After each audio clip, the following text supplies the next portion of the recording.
We are built for this network, for the strong, not the weak.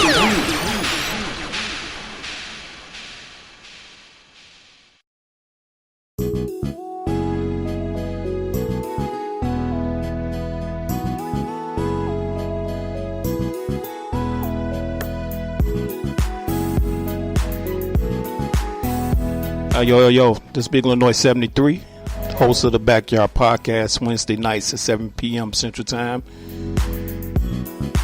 on the Built for This network. Check us out. Hosted by yours truly, with my panel, my fam.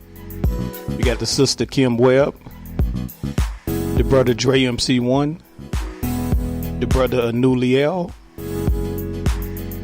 and the brother HRap B. No topic is off limit. We laugh and joke. We get serious. Try to be informative. Check us out. Once again, that's the Backyard Podcast, Wednesday night, 7 p.m. Central Time. Let's go.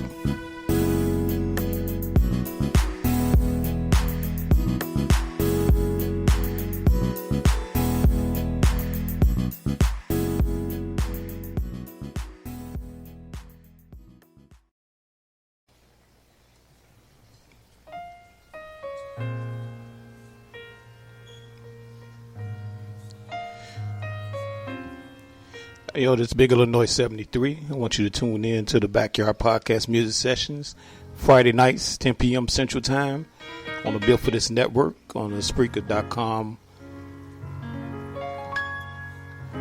Check us out. Hit the like button, subscribe. Peace.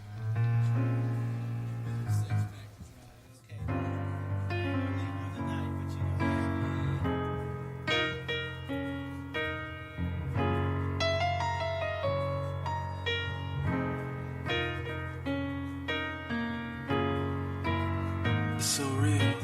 It is real. It is real. It is real. It is real.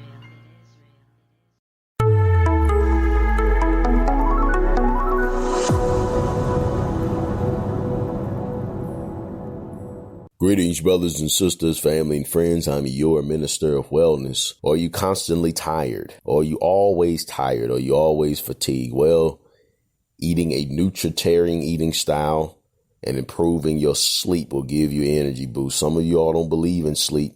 I do, and I believe you're making a terrible mistake. I believe in sleep. I try to at least get 6 hours. I do, and I'll talk about that in another video. But if your energy levels are low, this video is for you. Before I dive into it, a few announcements. October 31st, the breast cancer event. I can't wait to see you all. If you're coming in person, you have to register on Eventbrite so I can have an accurate count. Femalecastration.eventbrite.com. Femalecastration.eventbrite.com. That's all breast cancer awareness month. They're just castrating our sisters. This is the last event for 2020. Last chance to see me, last chance to meet me, greet me, the minister of wellness. I look forward to seeing you. Femalecastration.eventbrite.com. Link is in the description box, pinned comment section. If you're not coming in person, there's another link to register your email so you'll get the private link.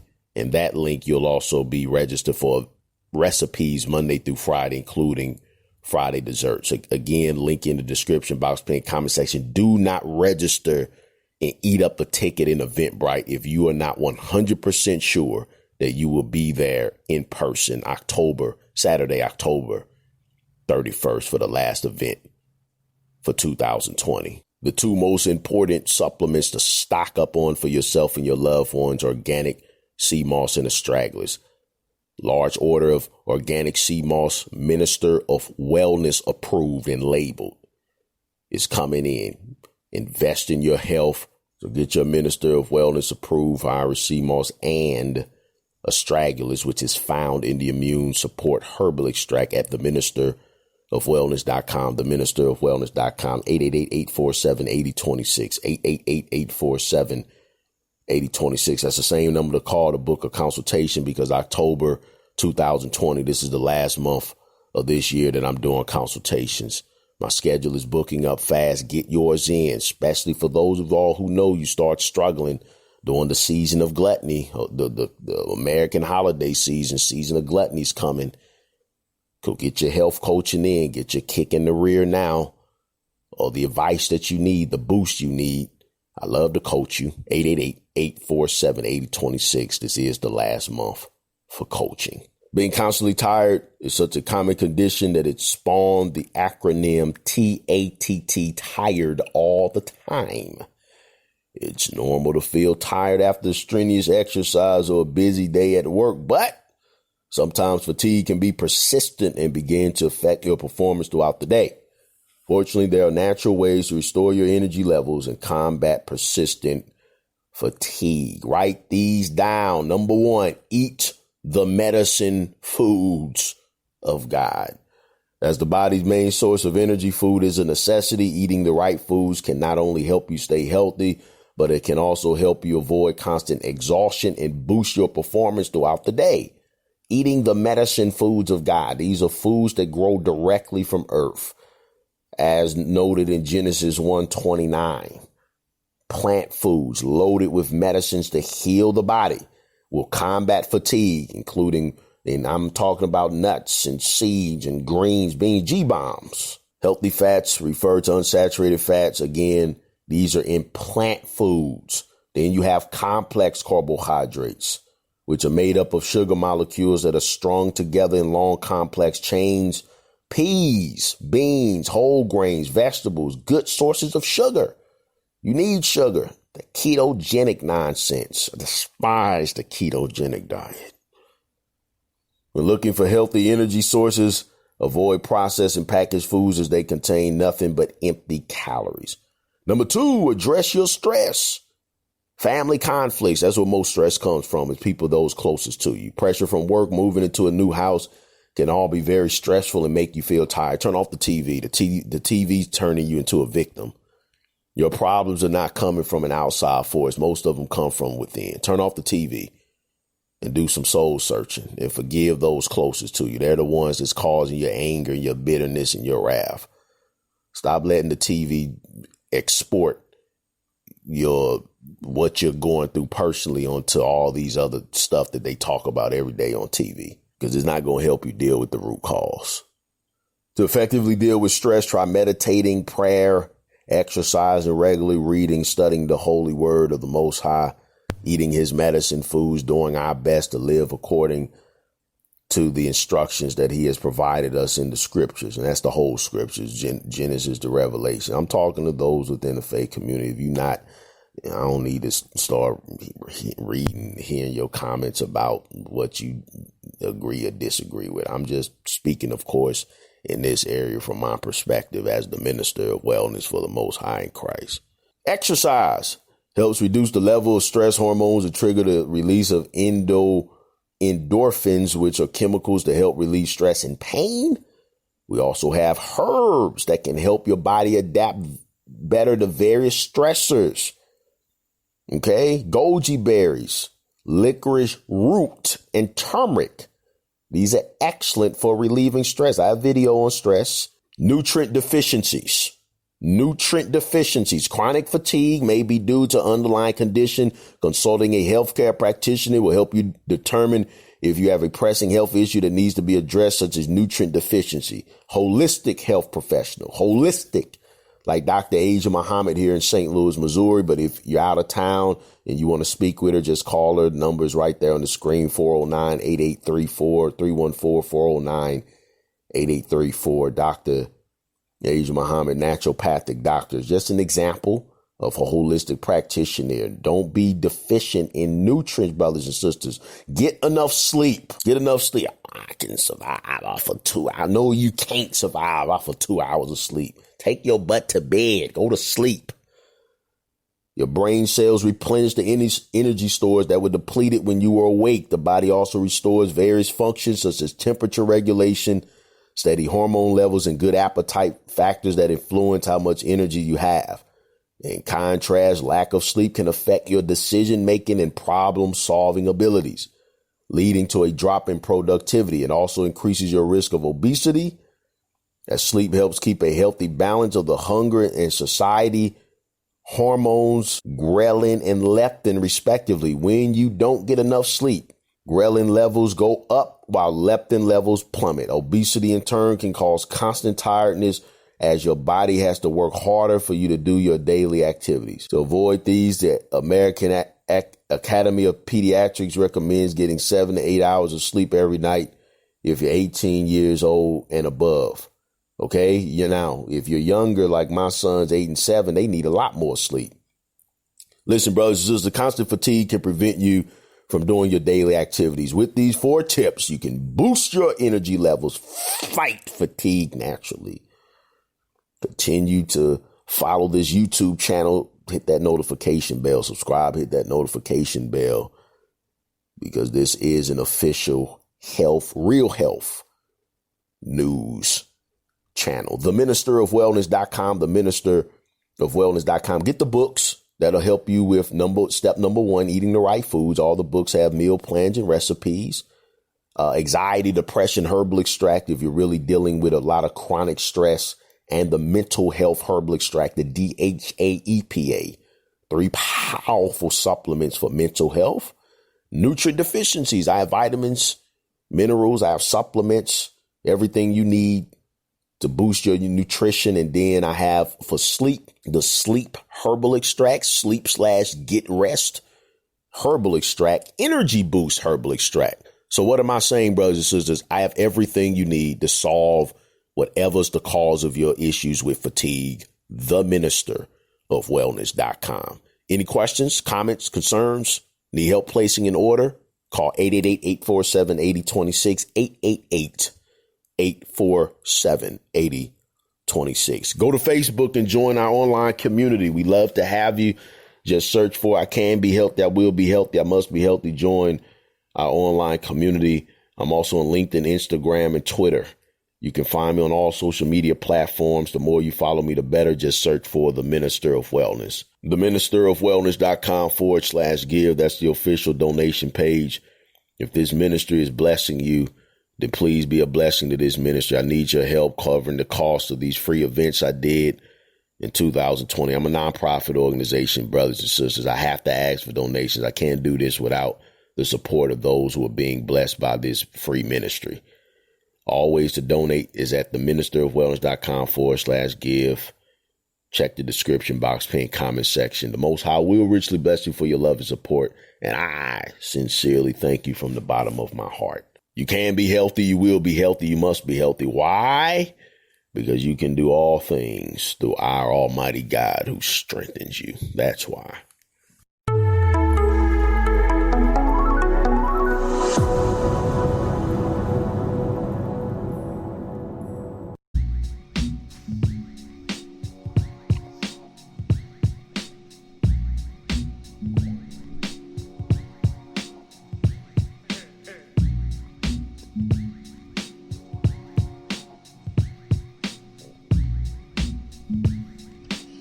Welcome aboard. This is Build and Destroy. I am HRap. This is a podcast about my people, our lives, our families, our successes, and our history. Coming to you live and direct every Saturday. Or you can catch us on Spotify, iHeartRadio, Deezer, iTunes, or wherever you download your podcast at. You can also come back to Spreaker.com, look for Build for This Network, and you'll be in tune. Now let's go.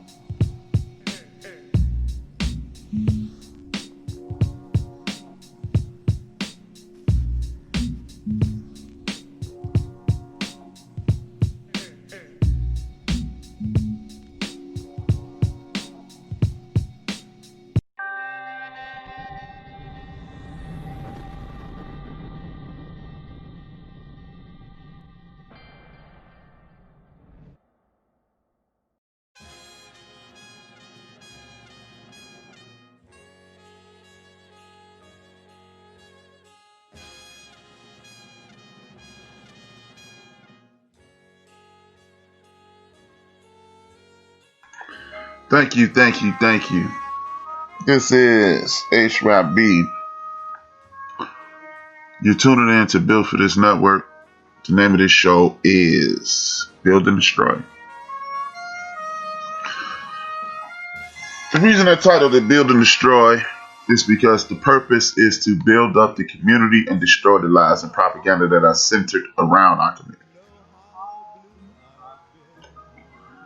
So thank you for tuning in. This is a podcast. And the reason I tell you every week it's a podcast, because I get a lot of people telling me I missed your show. With a podcast, that is utterly impossible. And I reiterate that on a weekly basis to make sure the people who tune in, if you cannot stay tuned in, if something comes up, you can always come back to the show. You can come back to Spreaker.com. You can either go to any podcast platform that you use on a regular basis. If you don't, you can find us on YouTube at Build for This Network Radio. You can find us at Apple Podcasts, Spotify, iHeartRadio, Google Podcasts, Castbox, Deezer, and Podcast Addict. Or you can simply follow the group. It's Build and Destroy on Facebook. I'll let you in. Send me a message. I'll let you in, and then I post the links every time I post a show. Thank you for tuning in. It is important that I thank you, because without you, I'm just a guy talking to myself. Each show starts with me acknowledging my ancestors. I do that because it was taught to me that in the event that you're publicly speaking, if you acknowledge your ancestors and send up respect to them, you get blessings and protection sent back down to you. So I start each one of my shows with that. Acknowledging the family that is related to me, living and who have transitioned, who are part of the Whitmore family, the Pollard family, the Turner family, the Battle family, the Cotton family, the Harper family, the Bailey family, the Chris family, the Lansdowne family, the Liggins family, the Duncans family, and me and my brothers, my sisters, my mothers, my fathers, my grandparents out of Williams clan. We in the building.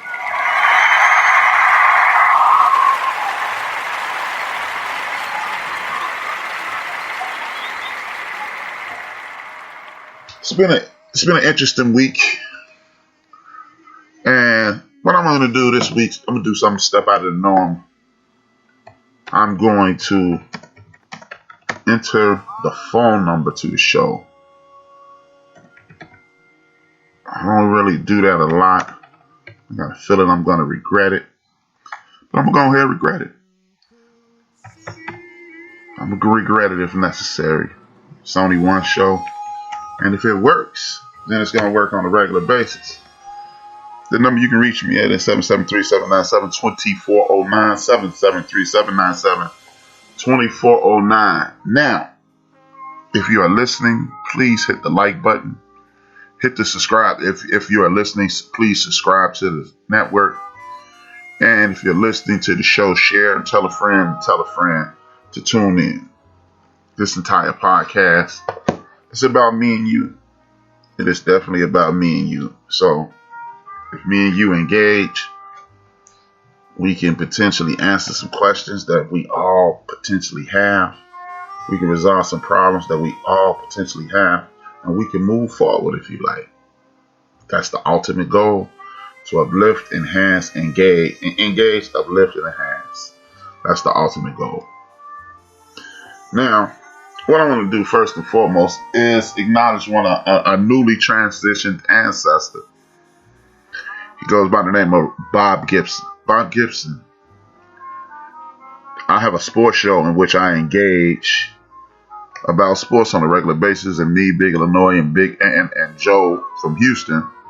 We'll probably talk about this again Tuesday, but I want to acknowledge the ancestor, newly formed ancestor, Bob Gibson, because back in the day, a lot of athletes had certain things on their mind, and it was against the rules, so to speak about those things. You would be ostracized, you would be minimalized, or it just wasn't worth the smoke. And, a lot of people, well, you should have said it. Most of those people that talk about what people should have did actually ain't doing a damn thing but running their mouths, so to hell with those people. But I just want to take a second to acknowledge Bob Gibson. And one of the facts that I'm going to give you about Bob Gibson has nothing to do with his baseball career. It has something to do with his teammate. First and foremost, Bob Gibson was born 10 years after the great El Malik El Haj Shabazz, aka Malcolm X, from the same town. So there has to be some form of symmetry there. Another thing is this. Bob Gibson had a teammate by the name of Kurt Flood. And with that teammate, he made a conspicuous statement once upon a time. He's an ancestor as well, rest in peace. The great Kurt Flood is the reason LeBron James makes as much money as he can make, and all those guys in the NBA, NFL, and everywhere else who exercise their right as free agents. That comes from the great ancestor Kurt Flood. But once he was being interviewed, and he made the statement about a political angle, and he's what they would call a race man. He was always sticking up for the community.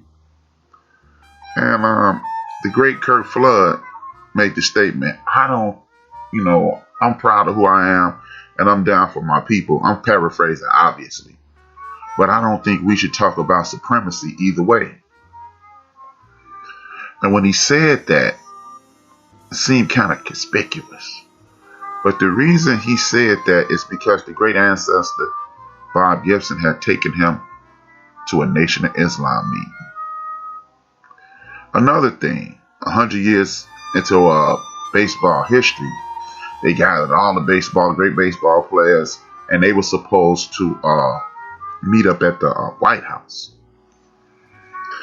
And they were supposed to glad hand with then President Richard Nixon. Now, anybody who knows Richard Nixon, you understand that Richard Nixon was not a fan of our community. Let's just keep it as politically correct as possible.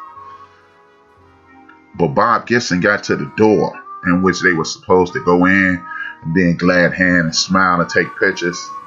And he couldn't stomach the thought of going into a room with Richard Nixon and saying, hey man, yada yada, I'm glad, and do a whole lot of skinning and grinning, as they called it back in the day. So what he did was turn around and go out to where the buses were that gave them a ride to the White House. Guess who he saw out at the bus? Shout out to Dr. Greg Carr and Sister Karen Hunt. Jackie Robinson. And that was one of the first times, he speaks about this in his autobiography, in which that he's actually had a conversation with Jackie Roosevelt Robinson. And after that conversation, he realized that him and Jackie Robinson walked on the same side of the street, civically, community-wise. And this lets you know that just because you are not out front and putting yourself out there as a spokesman of the community, does not mean you're not doing the work. Does not mean that you're trying to build pride. It does not mean anything. It's just not who you are. Your job may be to hand out pamphlets.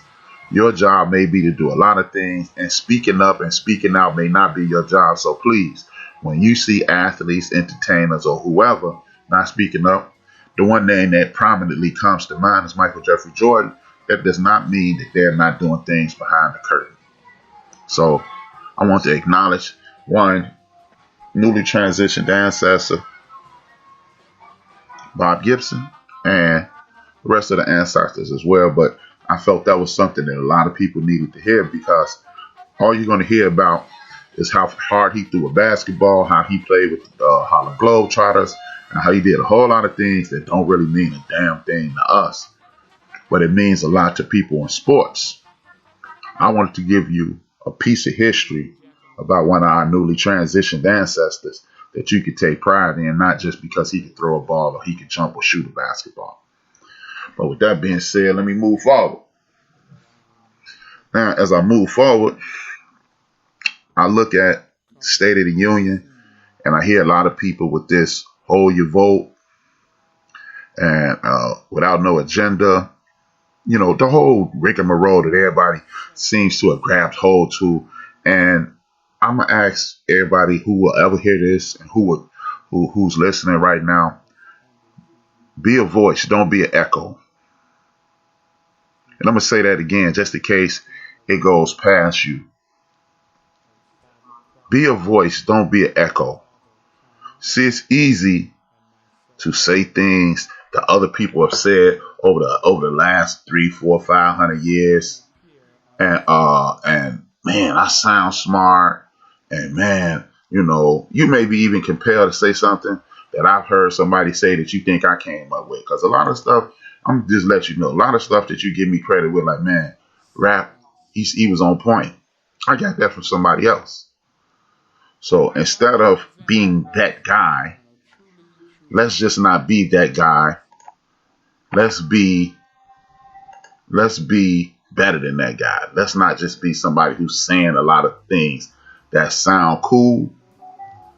Let's be the guy who makes people want to get up and do. Let's be what is known in the African traditions as a jolly, a person who inspires. And again, back to not being an echo chamber, because it's easy to be an echo chamber in the world that we live in today. It is extremely easy to be that. We regurgitate things that sound like they're smart. We read things from certain books that sound like, hey man, that's a good move right there.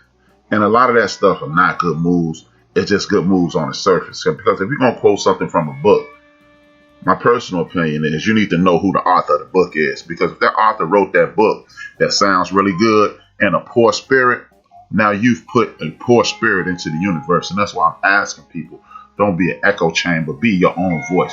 Make your own noise. And if you can't make noise, you can make noise in a lot of ways. You don't have to speak and make noise. Because if you speak and make noise and you end up sounding like a damn fool, now whatever information comes from you, good, bad, or indifferent, will be received in that fashion.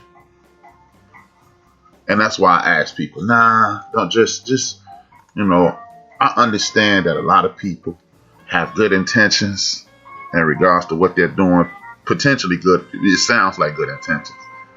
But when their feet are held to the fire, and I've watched this several times over the last few weeks, they end up looking and sounding like damn fools because they have put zero work into the efforts in which they are trying to do. This whole reparations thing, this whole Black agenda thing, this thing is 157 years old.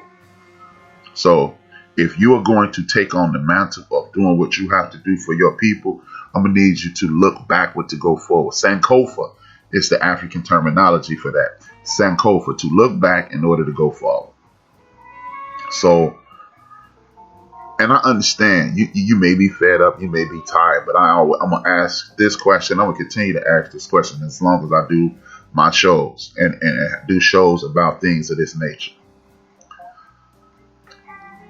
Can you point to a period of time, and before we say a system doesn't work, before we challenge anything, can you point to a period of time in which the people that look like me and you have dedicated as a group, a total group, not for a couple years, not for a couple days, not for any short period of time, can you point to an extended period of time in which our community dedicated to the system, 10 fingers, 10 toes every time it comes up, and then it didn't work? If you can crack your brain and say, yeah, we did it during this period as a group or as a large group, because, hey, man, everybody don't follow anything. And that's just the way the world works. If you expect everybody to follow everything, even if it's an awesome thing, that's never going to happen. I want you to understand, you can go back in time as far as Jesus. Everybody didn't follow Jesus, and people universally think Jesus is a good dude. That was the way to go. Jesus, that was the way to go. And everybody didn't follow him. Some people signed up to help him die, help them right into the grave. Everybody didn't follow Malcolm X. Believe it or not, as awesome as we think Malcolm X and Martin King are, and know they are, most people were like, hey man, they need to shut up. They messing things up for us, man. They stirring up the crazy white folks. A lot of people are just scared. So when you don't look at things in the present and say, hey, we could have did it then and we could have did it there. Just my point is, if you are going to knock something, I'm gonna need you to organize and put yourself in a position. And then once you put yourself in that position, then you'll see if what you're saying is valid, what you're saying needs some work, or if you need to add something to us to make it work. So when people tell you don't vote, they don't have no black agenda and things of that nature, I'm gonna ask you to ask those people, if possible. They may be celebrities on TV. Ask those people, what have you done consistently over the last 10 years? Don't ask them to do 30 years, 40 years, because everybody wakes up at a different time. And what I mean by being woke is being alert to what's going on. Everybody wakes up at a different time. So if everybody wakes up at a different time, ask them, when did they wake up and how long have you been doing and what have you done to enhance your community? And if the answer is nothing, or stuttering and stammering or excuse making, then maybe this isn't the person you need to be listening to. Myself included. And see, again, when you say, what have you done? You don't have to provide millions of dollars of aid or I helped out 50,000 people. You could have just had a conversation with somebody and been a jolly, an inspiration. It's an African term again. A jolly is a person who gives you facts and inspires you to greatness, or inspires you to move, or inspires you to do something positive. Who have you been a jolly to? And if the answer is none, then how do you know these things won't work? I hear a lot of times people, well, this ain't gonna work because you've seen it in the past. Well, when you were in the past doing that, did you see large groups of people commit to that for decades at a time? Nah, more than likely we haven't. Because as American citizens, not even just in our community, this is what we do.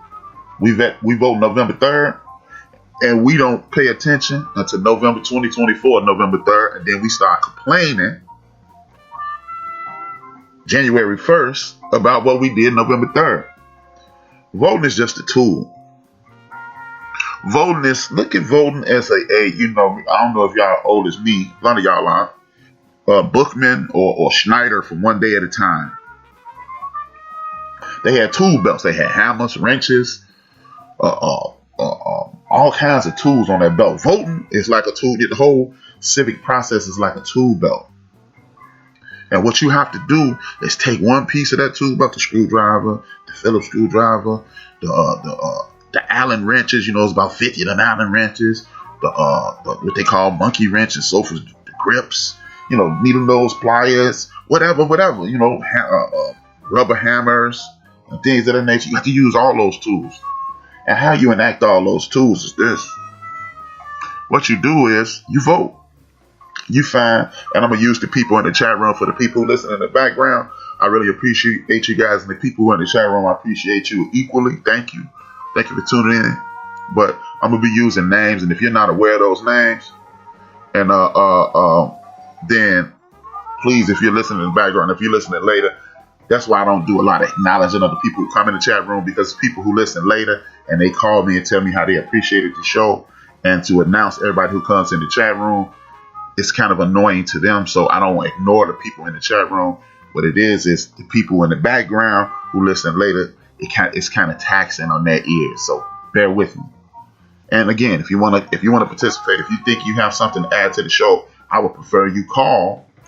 Not that I don't want to talk to you, but I would prefer you call, simply because then the person in the background, they'll be able to grasp the conversation better. They'll be able to follow it instead of me stumbling and stammering, trying to hurry up, read, and then come back and lose my train of thought. So again, I'm gonna start saying at the top of the show. That way I don't have to do that in the middle of the show. But again, who have you motivated to do something? And like I was about to say, back to what I was saying, the people who are uber critical of everything that comes about. Oh man, that ain't gonna work. This ain't gonna work. What if you try? Let me know what you've done. And again, back to the election process. You elect somebody. You grab Raider for life. Another person in the chat room, thank you for participating. And we support the hell out of Raider for life. We all vote for him. And guess what? We are not supposed to give Raider for life a date. The 5th of November, we need to be in his ass. And then by the time they swam in January, we need to be in his ass. And we need to be on top of him every day. We need to give him 4 months at a time to get things done. Have a list of 10 things that you're really only expecting 5. Or maybe even 4, you'll be satisfied with 4, but you're expecting at least 5. And when he gets those 5 things done, he got 4 months to get or set things in motion to get the other 5. And by the time he get the other 5 done, you got 10 more for him. See, as anybody who's been in management or anybody who's been in life, if you have children, people do what you inspect, not what you expect. And politicians are like computers. You're going to program, they're going to spit out what you need, and then you reprogram them to do what you want them to do the next time. So if your politician hasn't done what you're supposed to do, then that means you are not on his behind enough. I'm gonna stop using as much profanity. I got a couple pastors listening to me, and I don't want to offend my pastors. They're good friend. One of them my personal pastor, one of them is my friend. So I'm gonna try to use as little profanity as possible. So,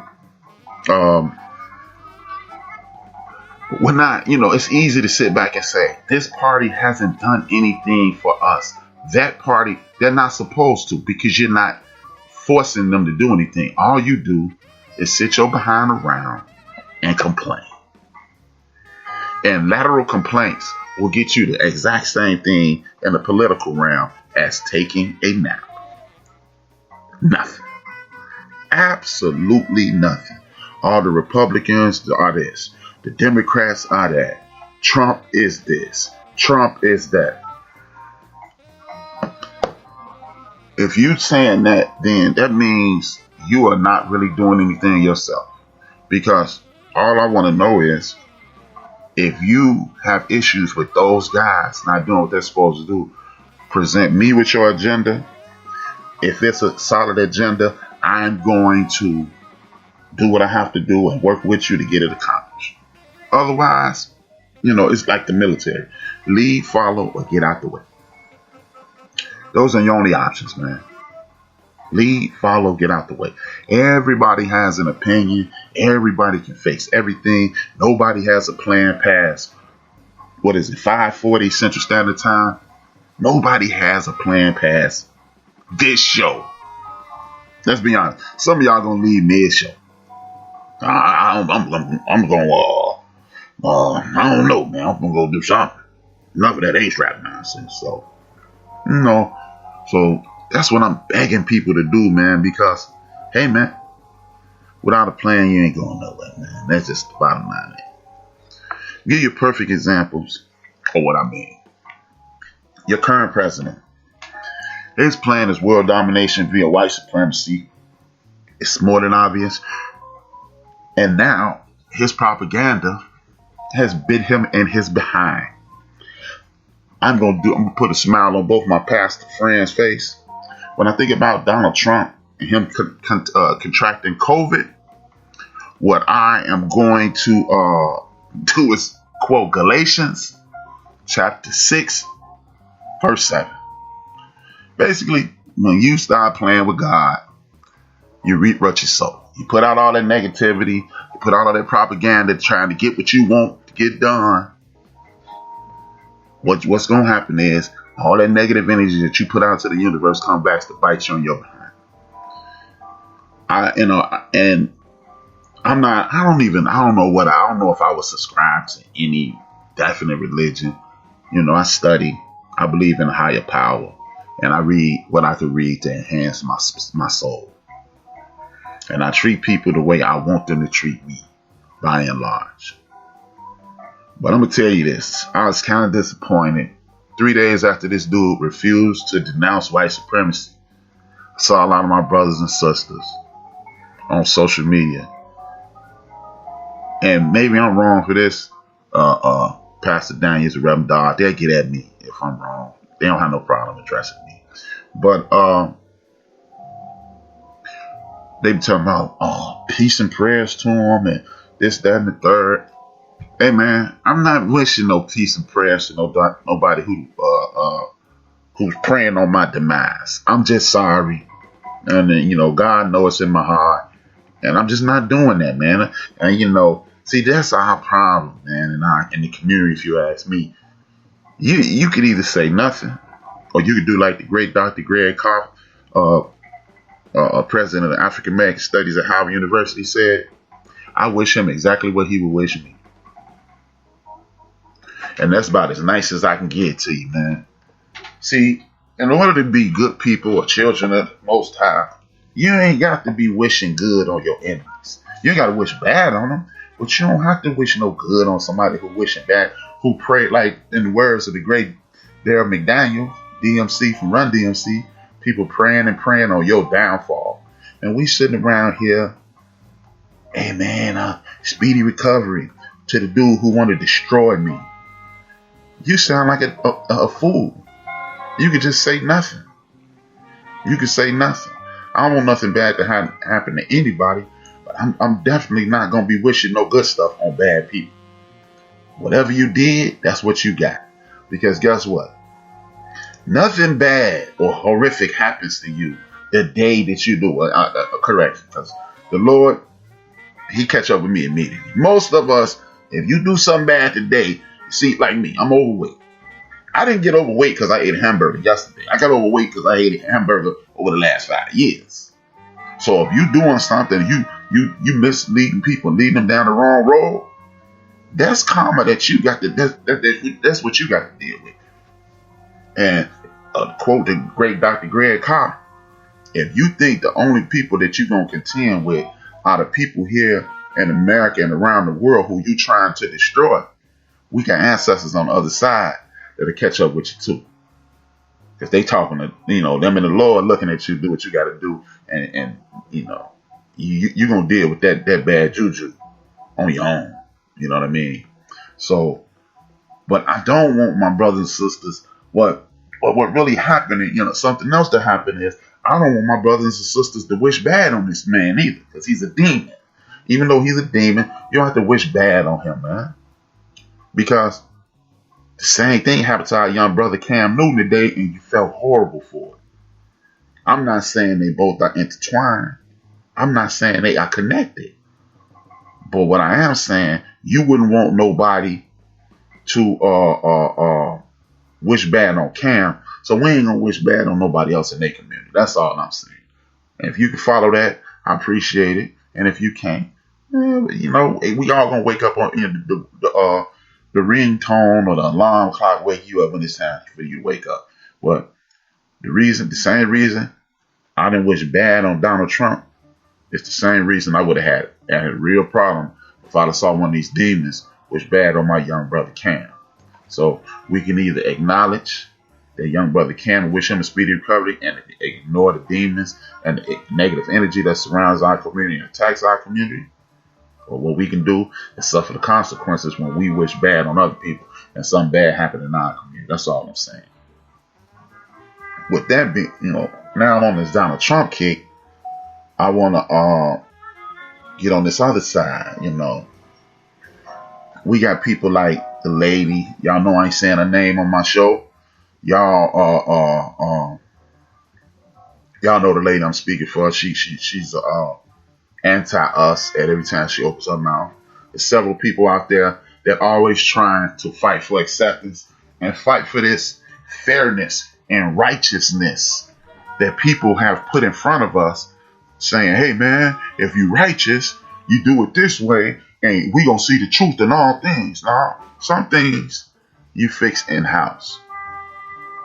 And nobody, I don't know many people that air their entire bed of dirty laundry in front of the world. So if you're not willing to air your dirty laundry in front of the world, don't air our dirty laundry or tell half truths. I perceive those people in survival mode because they realize what's around the corner. And that's why I started talking about voting and voter suppression. Anytime you got a group of people trying to take something from you, people don't take onions out your pocket. They go through your pants and find 4 or 5 onions. They're going to leave them onions in your pocket. People don't look for lint in your pocket. People only take things that are valuable for you. And the term voter suppression, if people are trying to take your vote from you, then what are you doing in regards to keeping that? And if it's unimportant, why are they trying to take it from you? When you got people like the lady who always speaks poorly against our community, she want to highlight falsehoods and BS narratives about our sister, like our sister Breonna Taylor, our sister Big George Floyd, our brother Ahmaud Arbery. And when you want to find out what he did wrong, first of all, brothers and sisters, we have to stop those people, stop giving those people the slack to do those kinds of negative and wicked things. When you give them the slack to do those negative and wicked things, what you do is you're playing right into what is called white supremacy. Because now we're not going to talk about what the atrocious, the horrible act in which happened, the murder of those 3 people. We're going to talk about their background. If Ahmaud Arbery was running down the street, was in a stolen car instead of driving down the street and somebody killed him, guess what? The person who killed him is wrong. If George Floyd would have had a pocket full of counterfeit 20s, him dying on that street that day is wrong. If Breonna Taylor was the Nino Brown of Kentucky, her dying in her house that day was wrong. So when you get these people that allegedly speaking up for truth, justice, and the righteous way to do things, what you have to ask yourself is this: why are they dead? And ask that person that, excuse me. You have to ask that person that, the person who, because we all got people who are either in the culture or outside of the culture who are attempting to have this educated conversation with you, and they want to present what they label is the truth. Okay, Breonna Taylor, God rest her soul, she was the biggest drug dealer in the state of Kentucky and in the city of Louisville. Last time I checked, drug dealers, they are supposed to be apprehended, they're supposed to be arraigned, or they're supposed to be processed, arraigned, a trial, convicted, and then they get the punishment. The dude who grabs that person and arrests them are not supposed to assassinate them. Big George Floyd, the Secret Service is supposed to swoop down on you. Counterfeiting is a federal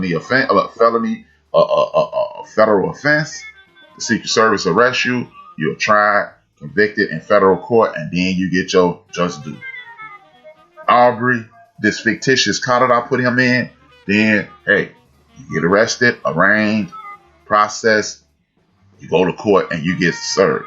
You are not supposed to be dead. We keep trying to justify who these people are. We keep trying to deify them. We keep trying to explain why they shouldn't be dead. The law of the United States of America says that they shouldn't be dead. I don't give a damn what their background is. And that's the only conversation people in our community need to have with these clowns. We are entertaining asses, and it just makes no sense. Again, to quote the Bible, why are we throwing our pearls at swine? Why are we debating with people about what is clearly wrong? And you want to talk about the past. All I need to talk to you about is what happened to this brother or sister. And then I don't give a damn what happens after that. But see, we are wasting time mixing it up with these people, and they have zero to offer you. And at the end of the day, if you're trying to tell me about somebody's past who was brutally murdered in the streets of the United States of America, and they were unarmed and not doing anything murderable, and at this point, you shouldn't be killed. You shouldn't be murdered by a police officer for anything. We've seen a white man in Pennsylvania shoot a cop with a shotgun and take a shot at some other ones and apprehended alive. We've seen several people from other communities throughout the United States of America who've done far more egregious acts than anything close to what Breonna did, like sleeping in a house, what like Big George did, like walking out of a store, like Ahmaud Arbery did, like staying in shape and looking at structures, and they live. So at this point, you cannot justify the death of anybody from my community, any unarmed person in my community, because we allegedly, those people went out as armed and dangerous, and they came in alive. So you cannot justify the murder of anybody in our community if they are unarmed. Hell, even if they shooting at you. Because the way law works is you show me precedent, and when you show me precedent, what happens is you have to either let me go or convict me in accordance to that precedent. So if precedent shows law enforcement throughout the United States of America apprehend armed and dangerous white men after having several violent acts, brothers and sisters need to be going and getting booked just like those white men. So there it is. And as we get into these foolish conversations about my side, your side, who right, who wrong, look, again, I said this a couple of weeks ago, and I say it today. How about we get to the mountaintop? How about we fix things in our community, create more unity, create more opportunities for each other, and create some semblance of community and peace.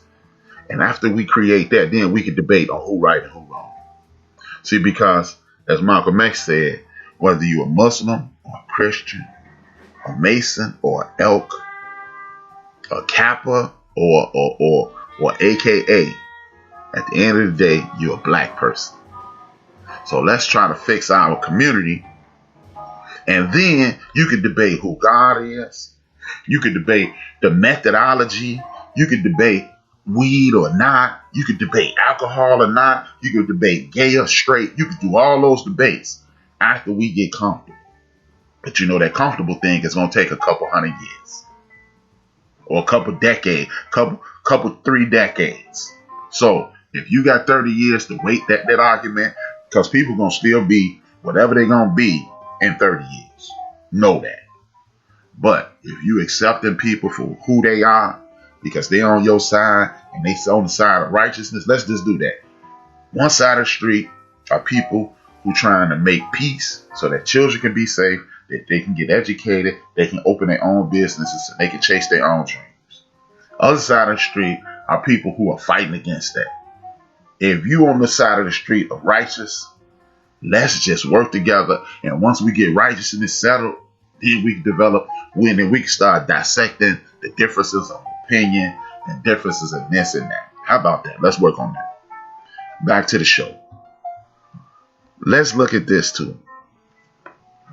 Here's the reason that you don't engage in foolish conversations about Breonna Taylor, and if our sister Sandra Bland shouldn't have said something to the cop, and if this person shouldn't have done this, and that person shouldn't have done that. Because your ancestors, I keep bringing this up, and I mean this, man.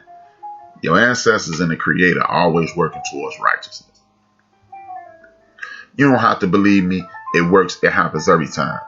You set up and you argue with Candace Owens and that Reverend dude. Damn, I said her name. But you argue with these buffoons who are anti-community and pro-bootlicker. That's just what you are. You're a bootlicker. You pro-system, you anti-us, and you want to prove to the system that you're a good Negro. So you sign up with them and you point out any flaw that you could potentially point out. And the buffoons on the other side that swear they're not anti-us, they sign up with that immediately. But that's why I almost thank God for those dudes, those dudes and women, because they shine a light on these fake allies. Because the moment I had to cut off a dude a few years ago because he started talking that nonsense. So, and I think I don't miss it. You know, he was a cool guy, but you out of here. But this dude, the Attorney General of the state of Kentucky, and this goes right into using those tools on the tool belt. Voting don't affect you. My vote don't count. Yada, yada, yada, this, that, and the third. 48% of the state of Kentucky are registered Democrats. 43% are registered Republicans. And then you got the rest undecided. Now, if you got the rest undecided, the moment you say 48% Democrat, that means this dude should have never been the Attorney General. Which means you'd have had somebody who was on your side and if you'd have had somebody on your side on the Breonna Taylor case, and you wouldn't have had a dude suppressing the facts, and then you wouldn't be angry right now. But you got dozens and you got thousands and potentially millions of people saying, oh, that don't mean nothing. Ask Breonna Taylor's family, do it mean anything? Ask Sandra Bland's family, does it mean anything? Ask this boy in Chicago, Laquan McDonald's, do it mean anything? Because you know what? We got a sister here in Chicago. She just won her second election. She put a foot in the behind of the former mayor of Chicago and everybody else who wasn't rocking with them. She put a foot in their behinds, and she let Jesse Smollett go on false police report, gave him a fine, a slap on the wrist, and now they trying to fight her and fight her and fight her. Guess what? She just got reelected to a second term because guess what? She also stopped locking up people for traffic tickets. She also stopped putting people in the county jails with murders, thieves, and rapists for parking tickets and things of that nature. See, when you decriminalize non-criminal activity, that's somebody on your side. But vote don't count. Vote don't work. It ain't gonna do nothing. But Kim Fox, sister from my neighborhood. And how about this? For all you clowns who listen in the background, for all you people who doubt my sincerity, I don't even personally like Kim Fox.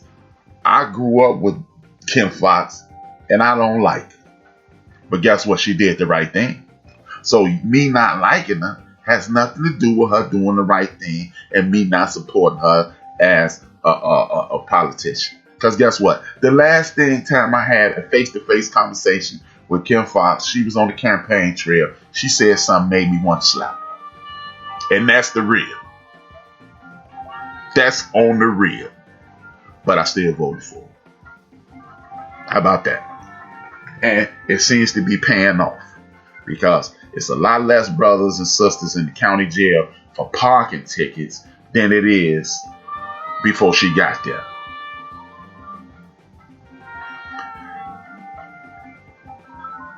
What she did is she won a second time to run for it. She's not running unopposed. She's the nominee. When they vote, you'll be voting for Kim Fox or not. But she won the primary is what I'm saying. So nobody, she's running opposed to somebody else. And seeing how this is a largely Democratic town, Kim Fox should keep that job. Sorry, Trump supporters. You're going to be mad. And I'm going in to vote. I'm an early vote. I'm going in. So she got my vote again. And like I was saying, and we just looking at a situation where, man, this dude in Kentucky, he suppressed the information.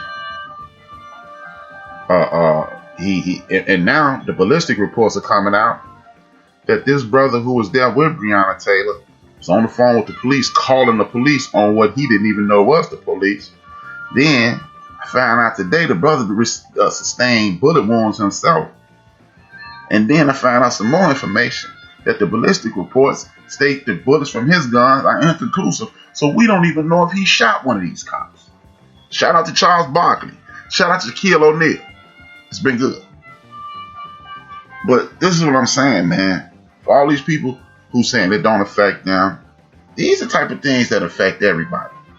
Because how does it feel for this brother to be at home with his lady, laying in the bed, and the Gestapo bust in his crib and kill his woman, and then offer him a deal saying if you muddy your lady's name, you can go home. You know, if you want to muddy his name, if you want to muddy up your lady's name, you can go home. Period. See, this is the foolishness that I'm talking about. So, if the vote don't count and all this stuff is irrelevant, why are they telling lies? Why are they spreading propaganda? Why they got these know-it-all jackasses on their team putting out this? Why are they creating algorithms to bring foolishness to your door in order to deter you from what's going on. Because you know what? Again, there's nothing in the world that's going to get me to eat chitlins. Nothing. I've never had them. I'm never going to have them. And it ain't no amount of conversation we going to have to make me go down that road. So if it ain't important, why would somebody put thousands upon thousands of dollars and have somebody come to each one of my shows and every show built for this network and put something in the chat room, HRap, try chitlins. You're wasting your time. Unless you sell chitlins. Unless chitlins means something to you. So, if you want people to believe that this thing isn't important, then why are people trying their hardest to take this away from you? Because it is important. It is important. And people who on the other side of it, I'm good with it. I'm good with it. Because it seems, in my experience of living, some people just need something, anything, to complain about. And when you find that thing to complain about, you hold on to it. And when you find something else, you hold on to that. I'm good with it, man. But I'm not going to give you no more of my airtime on the debate side of the game. Because I'm watching Donald Trump put over 200 judges on the bench who are going to strip you from your rights. I'm watching this dude trying to put 3 people on the Supreme Court who are going to try to strip you of more of your rights. A lot of people don't realize the power of the Affordable Care Act. We're in the middle of a pandemic, and you got a dude who trying to do away with the Affordable Care Act, and the Affordable Care Act says even if you have a pre-existing condition, you can get insurance. Guess what? A lot of people gonna have a pre-existing condition. It's gonna be COVID-19. So you ain't think about that. Then you got this dude trying to limit women fertility situation. You know, women health. I've never had a pap smear, and I'm never gonna have one, so it ain't important to me. But the people in my life, the ladies, the women, my aunts, my lady, my friends, they get pap smears. From what I understand, it's like 2 a year. You ain't gonna be able to do that anymore. So now your daughter, your wife, your cousin, your girlfriend, your aunt, your grandma, her health is gonna suffer for that. Because women got a whole lot going on inside of their bodies. But he don't care. But hey, you supporting them. You supporting them.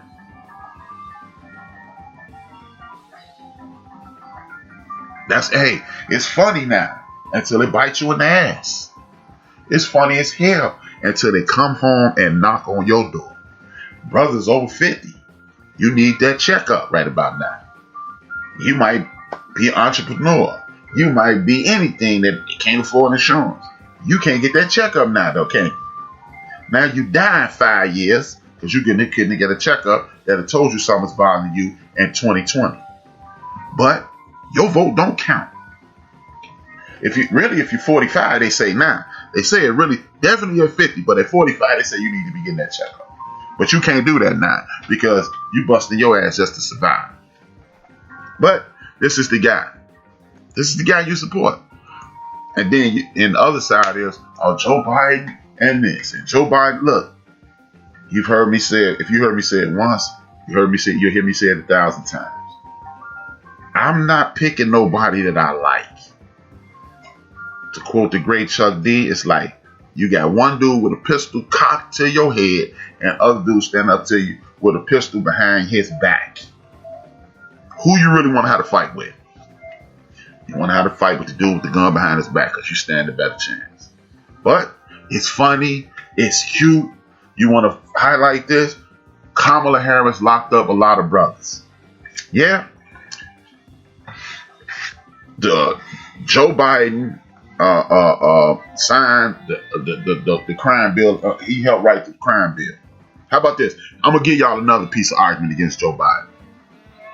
Clarence Thomas is on the Supreme Court because of Joe Biden. At the time that the Democrats held the Senate, Anita Hill, our sister Anita Hill, was telling y'all that this man was doing all type of reckless sexual stuff to her. Joe Biden disregarded it, and now Clarence Thomas out there taking your rights away. Yep, Joe Biden did that too. Now, let's go over what Donald Trump did. Put in a $60,000 ad in the paper talking about killing 5 young Brown brothers. He has been caught saying, I don't want no black people counting my money because they ain't to be trusted. He also discriminated against housing. He also wouldn't denounce white supremacy 4 years ago. He wouldn't denounce white supremacy 5 days ago. He wasn't. It's an endless list. It is an endless list. So, when you look at the history of this situation, Joe Biden is extremely problematic. But I'll take problematic over destructive any day. Problematic can't deal with destructive and attempting to destroy you. Destroy you. Donald Trump is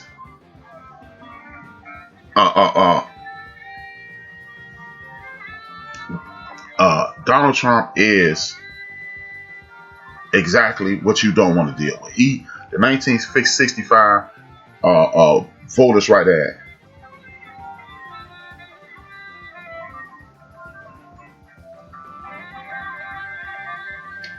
Excuse me, I was reading something in the notes.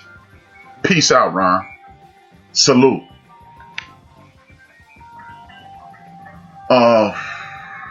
The Naturalization Act of 1965 and the Civil Rights Act.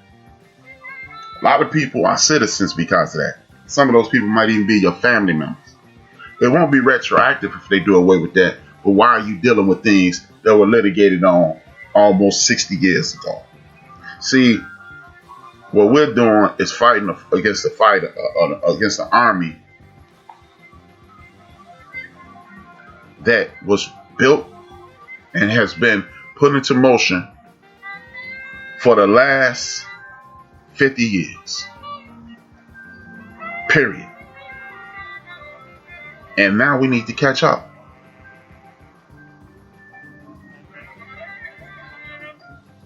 Point blank, period. We need to catch up. And if we don't catch up, we will be destroyed. Know that. I got a question for you. What are you prepared to do when they strip you of everything that you potentially have? Seriously. We live in a country that 25 years ago today, this whole situation was proof positive that people don't give a damn. 1992, that's not 25 years ago.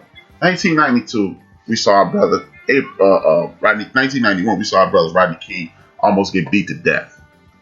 And we had people saying, well, no, man, that's nothing. What did he do? And all this and all that. Let me show you how hypocritical America is when it comes to us. 1992, we saw Rodney King. March 1992, we saw Rodney King almost get beat to death. Fractured his eye socket, a whole lot of things. Damaged this man. April 29th, 1992, the people who did this to him were able to walk. Some of them got slapped on the wrist, but by and large, they were able to walk. Which started what is called the LA riots. We couldn't get no justice. And then you heard it, you saw it on all the news programs. Good Morning America, Today's Show, CNN. Black people out of control. Black people this. You need to respect the system. Yada, yada, yada. The whole nine, right? 25 years ago today. Just so happened to be 25 years ago today. Well, yesterday. The juice was let loose. And those same people who were celebrating the system after seeing our brother Rodney King get almost beat to death are mad to this day. You say OJ in a room full of people, and some people gonna have an attitude. But I thought we were supposed to respect the system. I thought we were supposed to, honor justice. But it's only that way when you getting your ass kicked. You see? It's a crazy situation, man. It is a crazy situation. Another example. This country was built on violence. Built on violence. Everything about this place has something to do with violence. And those people who you call pilgrims, even in this hemisphere of the world, the entire get down is violence. That's when Columbus got to Trinidad and Tobago and Puerto Rico, killed millions of people. When the pilgrims got here, they destroyed millions of people. When these same people who destroyed the pilgrims and the Taino Indians down there in Puerto Rico and everything, when they got tired of listening to the people across the pond, they started shooting, started killing. That so happened a brother got killed first. Revolutionary War. So everything about this place is about violence. Everything. Every single thing is about violence. Just a second, let me answer this call. Welcome to the show. What's your name? What you want to talk about? What's up, man? Assalamu alaikum. It's brother Fatah, man. What's good, bro? All good, man. I gotta offer some pushback. We brothers. Mm-hmm. You know what I'm saying? About Trump, man. Whoever gonna be the president, you still gonna have to wake up and go to work tomorrow. Mm-hmm. Unless you working for the federal government where he can affect your job like if you work for the EPA, he's slamming them. Mm-hmm. But neither candidate, man, is a friend of black people. I never said they were. So, man, I ain't hear what you said, bro. What you say? I never said they were. Yeah, but a lot of people think that the Democrat Party is a friend of black people. And I'm, specifically speaking, because I live in Illinois, Chicago, Cook County, this is a Democrat stronghold. So, we don't, even if it was a Republican candidate out there, he ain't going to never be able to win in Cook County and in Chicago proper. If you go below I-80, he might get some votes, but this is a Democrat state, man. We got all Democrats holding all top leadership offices in this state. The Attorney General, the state's attorney, the governor, the mayor of Chicago, the sheriff of Cook County, and all of the city councilmen, and the two houses of government, the Senate and the House of Representatives in the state of Illinois. But look at the condition of black people. We're supposed to get 30% of contracts in Chicago, something that Harold Washington made executive order. But still, black people are left out of these contracts, man. And it's, even speaking on the marijuana distribution, the marijuana centers, man. When, we were so happy, people were so happy weed is legal. But we don't have one black, not minority, not women, not people of color. I'm talking about specifically black ADOS individuals. None of us nobody owns, no black person owns none of those marijuana dispensaries yet, and still the state is making $59 million. These places are making $50 million a month. Okay, let me stop you right there. Where's the coalition so we can put together a group of people so we can go to our state representatives, since they're supposed to be on our side, to our state senators, our U.S. senators, and our governor, so we can throw this in their face? Where's the 25, 30, 40,000 people in our community that have come together and said, we own this. This is what we need. See, because it's easy to identify the problems. My issue with this entire situation is I'm tired of identifying the problems. I want action. Let's plug me into the action network so we can get some of these problems addressed. Right. And it's been some that have, like Dr. Willie Wilson. He said that he applied for 2 of the licenses, but you know it was a lottery, brother. It wasn't something that they done based off your credentials, how much money you got. It was a lottery. You know what I'm saying? They spent balls like in the lottery, and if your ball got picked, that's how you got in. You know, so people have went to the state.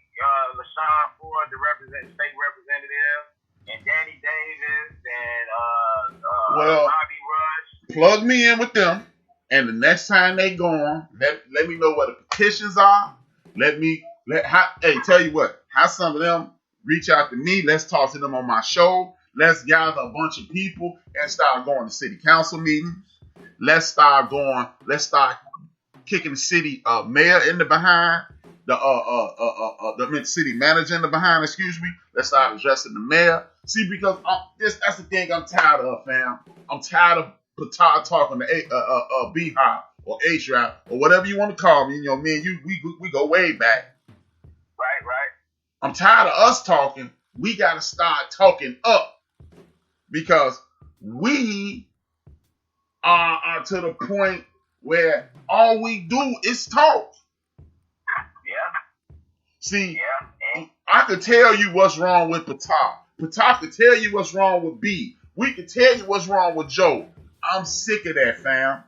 We got to get together and start saying, yeah, that's what's wrong. This the move right here. Yes, sir. And until we can make the people out here frustrated, bro. But the politicians that's supposed to represent us, they not doing their jobs, man. But we not doing our jobs, fam. All we do is talk to Patah, and we talk to Cap, and we talk to Keith, and we talk to Chris, and we talk to Kurt. That goes 6, 7 people right there. That we need to get 6, 7 people each, and then we need to go to Bobby Rush office, Danny Davis office. We need to go to LaShawn Ford office. We need to go to Kim Fox. Fam, that's what I'm talking about. I'm tired of us talking to each other. We have to set forth a plan. See, on November 3rd, that's day one.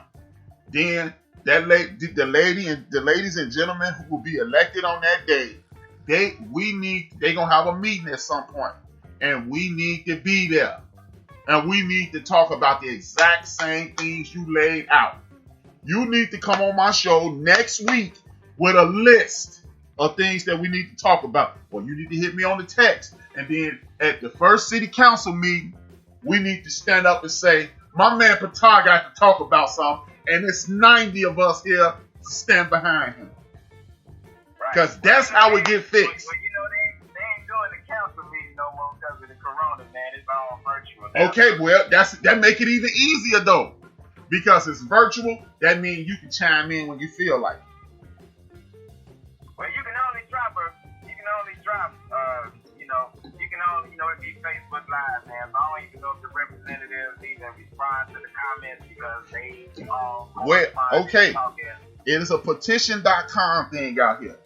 Well, me and you need to start working on the petitions so we can send them petitions to the city of Chicago and say we tired. Because, see, enough of the yip yap. You used to be in the nation. You used to be an active member of the Nation of Islam. We all members till the day we die. You used to be active. But guess what? We gotta be actively engaged in our community. Period. We gotta stop talking about it. We gotta start being about it. We love talking about the most honorable Elijah Muhammad. We love talking about the most honorable Louis Farrakhan. We love talking about teacher Khaled Muhammad. We love talking about Brother Malcolm X. We love talking about all these people. But the difference in our generation and those people, they got up off their asses. They just imagine if Elijah Muhammad would have just been talking to the great Malcolm X. Nothing would have got done. Right. See, we got to create this petition, and since you already addressed some of the things, later on today, I'm supposed to hang out with my cousins, but we gotta start talking. Last time me and you talked, we said we was gonna talk at least once a week, and I let you down on that. So, Let you down too, bro. no, okay. So what we gotta do is make sure within the next 168 hours, me and you having this conversation again off air, and then you can come on here and say, HRap told me he was gonna call me. He full of shit. No. That's the way it has. No, fam. That's the way it has to be. Exactly. It can't be. I'm gonna do this, Todd, and I'll let you down. No. We got to stop talking and start doing. That was the whole vibe of my show today. I'm tired of talking, family. I see my man, hey, Big Joe, I'm finna, after Patah get on, I want you to call in. I'm finna drop the number. But, yeah, man, see, we know the problems, man. We're all intelligent people. Quote the great Marcus Garvey, what Africans have done, Africans can do. We are not under the tyranny of a Marcus Garvey, the most honorable Elijah Muhammad, the Malcolm X's of the world, the Medgar Evers of the world. We have less tyranny to deal with. It's coming at us in a different way, but it ain't physical.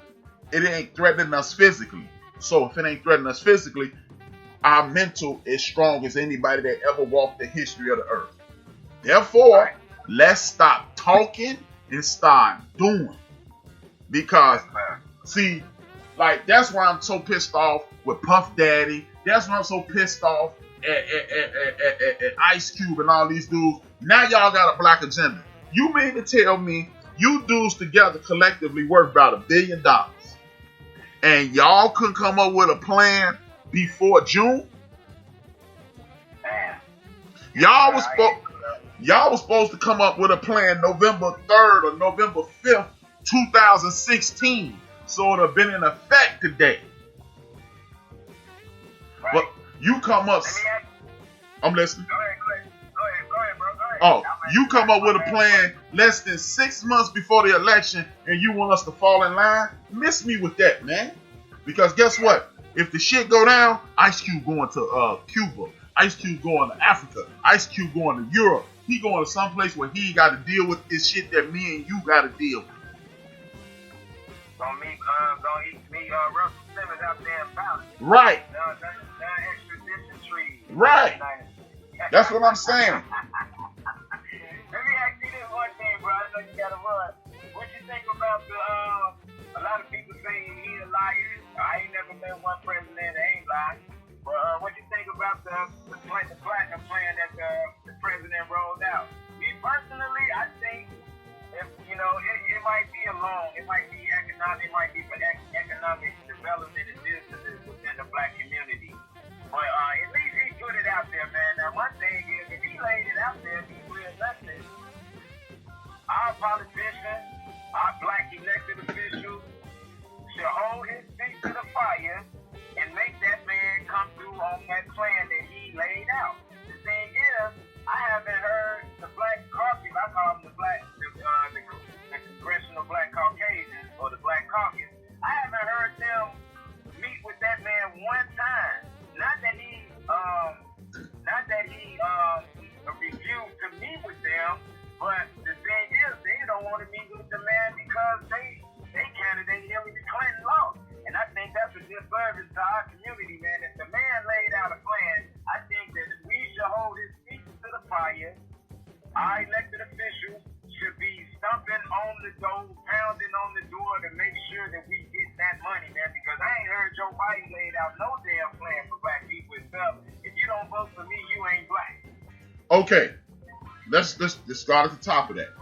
The plan that he laid out is a comprehensive plan, but only issue I got with that whole plan, because I read through it too, it do look good on paper, but me and you both know we can go back to Tucson and Haiti, talk about what people say they gonna do and what people wrote out they gonna do, and me and you both know how many treaties they didn't broach with the so-called Native American, and we know that on paper they can say one thing, and the reality of the situation is something different. I am not a Joe Biden supporter. I just don't trust that guy.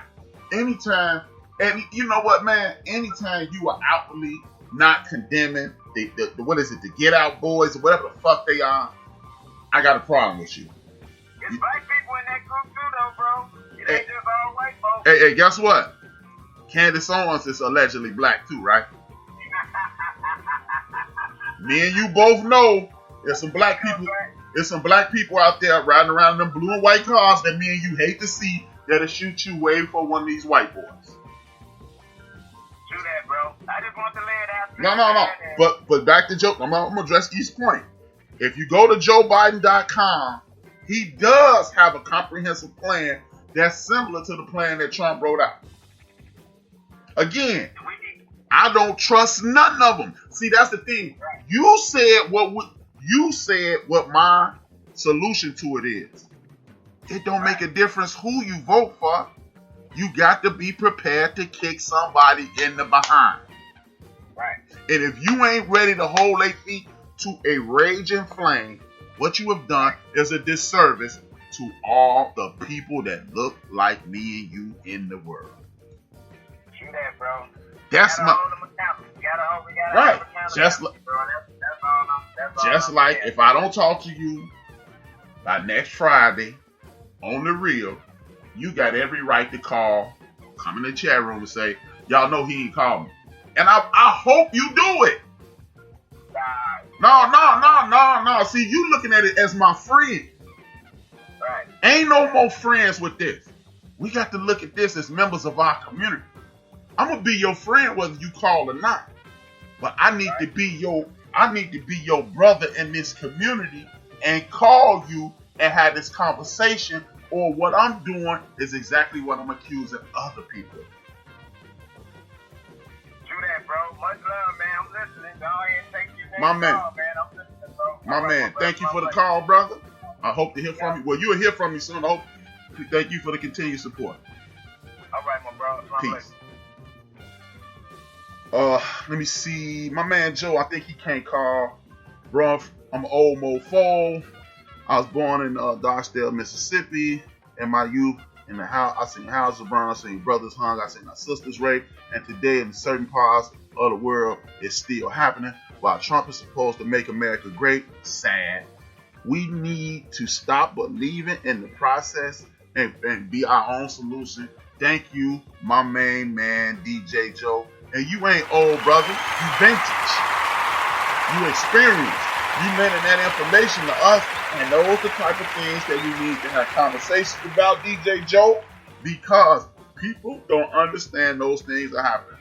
What somebody in our what our community need to realize is Breonna Taylor is the sequel to Fred Hampton. Sorry, our brother said. Sorry to say, our brothers have sold out the system. I agree. They are only out for themselves. I agree. We got to stop that. They are scared. Not like brothers like Huey Newton, Fred Hampton, Malcolm X. They were willing to give their all, including their lives. Now we have to give our all for America, but America is not willing. We have to give our all for people who look like us and people who stand on the right side on the side of righteousness, Joe. I ain't doing nothing for America. I'm doing it for Joe kids, Joe grandkids, Joe great grandkids, and so the same for me, man. Thank you for the contribution to the show. And like I was just telling my friend, my brother, Qatar, I don't trust nobody. Either you right or you wrong. Either you standing on the side of righteous or wrong. And if we don't, like he said, it don't make a difference. Joe Blow, the lover man. Shout out to the mother man Dele on the girly girl. They know what I'm talking about. That's a little joke. Even if they Joe Blow, if Joe Blow get elected and Joe Blow is allowed to do what he want to do, that's exactly what he gonna do. That's exactly what they're going to do. See, we have got comfortable saying, I elected Patar. He's supposed to do this. I elected this guy. No. Ain't nobody supposed to do anything that you don't force them to do when it comes to politicians. We are not electing our friends. We are not electing somebody we like. We are not electing somebody we trust. This is not the pastor of the church. This is not the babysitter of your child. This is not your next spouse. You ain't got to trust them. This is somebody that we need to be out here like the gooch. If you come to school tomorrow, you better run your lunch money or you're going to get some of these. If you get elected to these offices, you're going to do this or I'm going to be such an annoyance to you that you're going to start doing things just to keep me quiet. Back to what I was saying. The same people who hate the fact, who can acknowledge that they 25 years ago today, or it might have been today or yesterday, I can't remember. 25 years ago, within the last 72 hours, 36 hours, O.J. Simpson was acquitted. And the whole world, that's wrong. The system failed us. Those same people understand why Breonna Taylor's killers are walking the streets today. Again, this is why you can do all this division if you want to. You can talk all you like. You can show me who is this and who is that. Everybody they flaws. But guess what? We wasn't doing what the Black Panther Party self-defense was doing. We wasn't doing what Malcolm X and Nation of Islam was doing. We wasn't doing what Khalid Muhammad was doing. We're not doing what Brother Reza Islam is doing. Reza Islam and Bobby Kennedy shot down a bill to force your kids to get vaccinated in the state of California. Reza Islam is in these streets. How about this? If anybody ever seen this documentary called American Pimp, it's a former pimp by the name of Andre Thomas. He just go by the pimp name of Gorgeous Dre. He and everybody in the state of Washington remove immunity from police officers after they shoot an unarmed individual or even an armed individual. So if the system ain't working, what is Reza Islam, member of the Nation of Islam, and Bobby Kennedy Jr., a member of the power structure or the system? He was born into the system. How are they working together and getting things shot out the sky? How is a former pimp who had did felony time getting things accomplished with the indigenous people, the Latino people, and the brothers and the white folks in the state of Washington and getting things done? See, it's always this ain't going. This ain't going. Look at this. Look at that. You ain't tried a damn thing but huffing and puffing and destroying the ozone layer. Period. Donald Trump has tapped into the vein of the common white men, and Minister Farrakhan's words, the last hope of the red-blooded, gun-loving, American flag-waving Caucasians. Again, and then I'm not attacking you, Patah. If you're gonna say that, then you wonder why people are not working with him, people not looking into his plan, why people are not listening to him, because he's race baiting. This dude, it has the Boogaloo Boys. But guess what? We got the Boogaloo Boys too, especially in these major cities. These dudes running around here talking about I'm a Crip, I'm a Blood, I'm a gangster, I'm a Vice Lord, I got the 5, I got the 6, I'm with the pyramid. Hey, tell you what, everybody knows some of those dudes and those ladies. How some of those people post up at the polling places? I guarantee you, these people who from the suburbs with these guns don't want to deal with these gangbangs. Use what you see instead of labeling them the dregs of humanity. Use them and let them know you part of this too. Because at the end of the day, since Ice Cube want to talk about a plan, yo Cube, how about adding this to your plan, homeboy? The dudes who got felonies, we need to come up with a system so if you commit a felony, get out of jail and do something and do quote unquote the right thing. How about this? Get that felony removed from your name. Because if you paid your debt to society, then you paid your debt to society. You shouldn't have to pay for it for the rest of your life. Because you made poor decisions in 1991, 92, 93, don't mean somebody should be doing background checks and preventing you from feeding yourself in 2021, 22. Your voting rights shouldn't be suppressed because you quote unquote, to use the power structure's verbiage, you paid your debt to society. See, but Ice Cube talking about weed. We don't all smoke weed. And we don't all want to sell weed. And I know they making, like Patel said, they making $50 million a month. But that ain't what they want to do. So I beg of you, stop labeling our brothers and sisters. Get into some things that's going to help us as a community. And before, that's why I brought up the OJ thing. All you have to do is add some controversy into the Kool-Aid and let everybody taste it, and then you'll see who's on your side. You will see who's on your side. Before I close out, man, I started off with the Minister of Wellness, right? So I'm gonna end with something that's in regards to being health conscious, and just open your eyes. If you ask me, this might sound crazy, each and every one of you guys. I just think this whole pandemic thing, everything that's going on, is the earth fighting back. Another example of that is this brain-eating amoeba that is in Texas. A brain-eating amoeba that is in Texas. Man died in Texas because he was at a water park. A brain-eating amoeba attacked him, attacked his body, attacked his system, and he's dead. If you continue to play with nature, if you continue to, Tyler, you want to support Trump? What about him destroying the EPA? What about him doing away with everything that's stopping greenhouse gases? These things that are preventing your grandchildren from being born, preventing your great-grandchildren from having reasonable lives. We have to get somebody like Patar, for example, put him in office and say, this is what we need. We need to be talking to our children at age 5, 6, 7, 8, 9, and pushing them into directions of leadership. I've been quoting a lot of great people. I'm going to quote Chuck D again.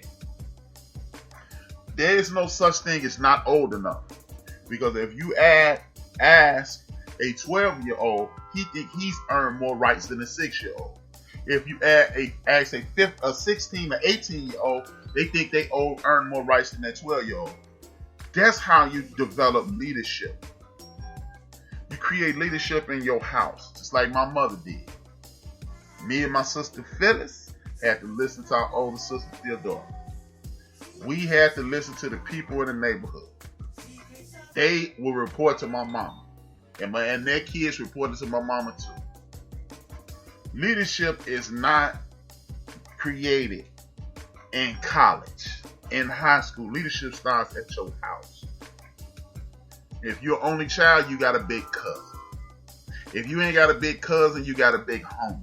You got somebody who's older than you that was giving you the information that you needed in order to be a successful and productive person on this earth.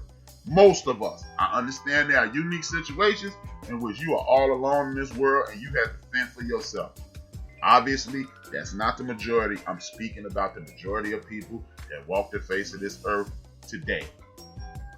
If you don't create order in your house and let it leak out to your community and let it leak out to your politicians and let it leak out to the higher ups as you continue to grow, you will continue to get the same flavor that you're drinking right now, the BS coffee that you've been getting. We can point fingers. We can lay blame. The blame starts, shout out to Michael Jackson, rest in peace, with the man or woman in the mirror. Period. We can pretend that we don't know what's going on. We can pretend that we don't see this. Everything that's wrong with our community can be fixed by the people in our community. I'm glad y'all tuned in. I got a little extra for you at the end of the show. I'm starting the show off the same way I ended it. I want y'all to continue to support Build for This Network. Tell a friend to tell a friend. Tomorrow you got my homeboy, Rated for Life. Awesome show. Later on in the evening, he gonna take your mind off all this madness that I just filled it with. His name is The Greatest. He got Love Jones, good people, good conversation, good vibes. Then, Monday morning, you got the #1 Chief Rocker, Jersey Vern. All entertainment all the time. He's healing. I hope he's healed enough to do his show. We praying for the homie, #1 Chief Rocker, Chief Rocker Jersey Vern. We need you to be here. You are our brother. Stay healthy. Tuesday, you got DJ Mad Knox killing the game on the Throwback Hip Hop Show.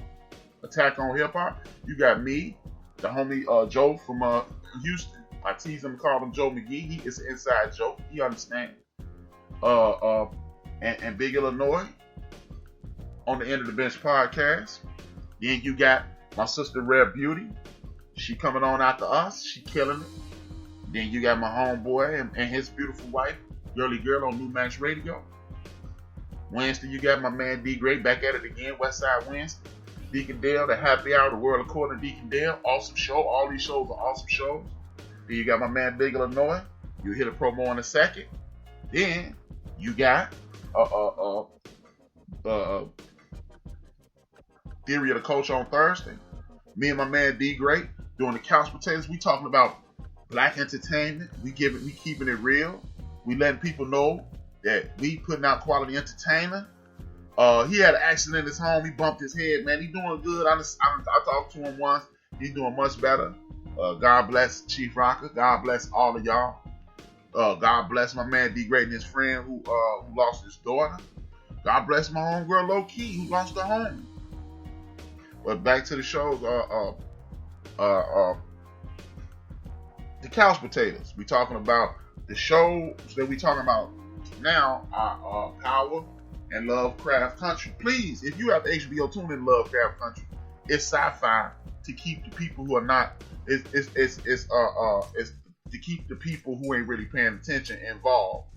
But it's also biblical, spiritual, and just to give you an example of what I mean by biblical and spiritual. I learned this from the ancestor Dick Gregory. The words "I am" is connected directly to God. When you say "I am," something positive should follow that. The last episode was called "I Am," and it showed you how the power of your mind allows you to be everything that you want to be. Therefore, that shows you just how spiritually connected this show is. And then Friday, you got my man DJ Mad Knox with the Saturday on the way home. And you got my homeboy Big Illinois with the Love Jones, the Backyard Music episodes. I forgot what he called it. I'm sorry, Big Illinois. That's horrible. But it's a dope show, man. Tune in, man. Tell a friend to tell a friend. Saturday, you got Purplicious. Saturday, you got Deacon Dale again on the blues.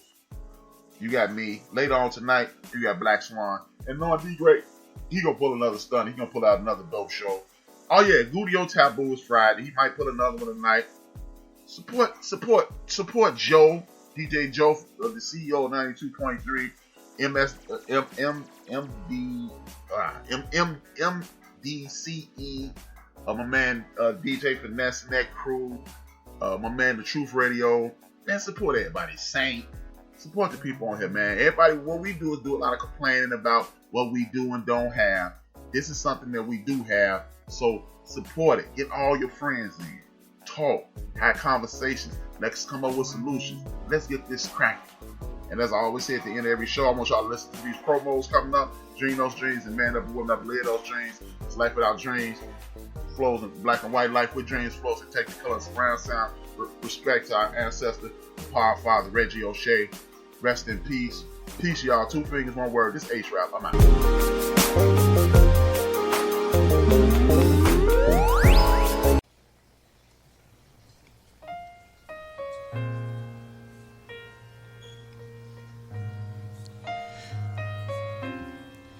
Yo, this is Big Illinois 73. I want you to tune in to the Backyard Podcast Music Sessions Friday nights, 10 p.m. Central Time on the Built for This network on the Spreaker.com. Check us out. Hit the like button, subscribe. Peace.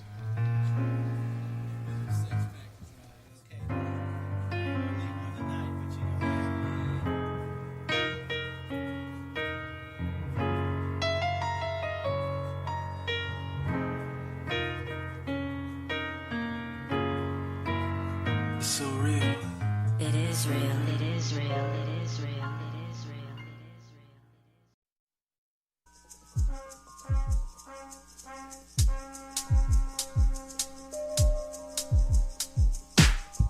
It's your boy D Greatest from South Central. Tune in on Sunday for Sunday Night Love Jones, 4 o'clock, 7 o'clock Eastern Standard Time. And on Mondays for Monday Night Love Jones, 4 o'clock, 7 o'clock Eastern Standard Time for good music, good conversation, and good vibes. It's all about the love. Yeah, man.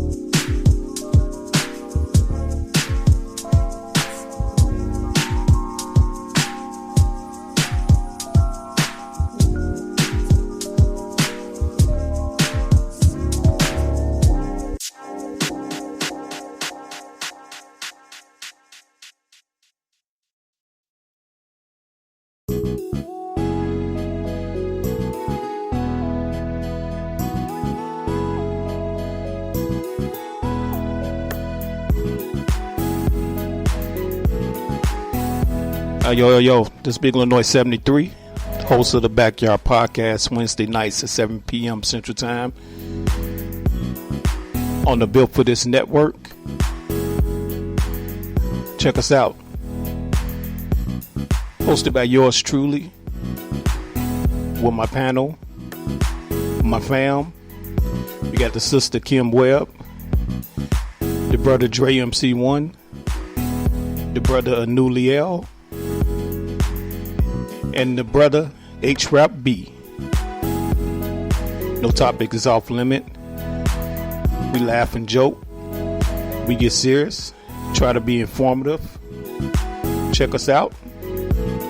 Once again, that's the Backyard Podcast, Wednesday night, 7 p.m. Central Time. Let's go.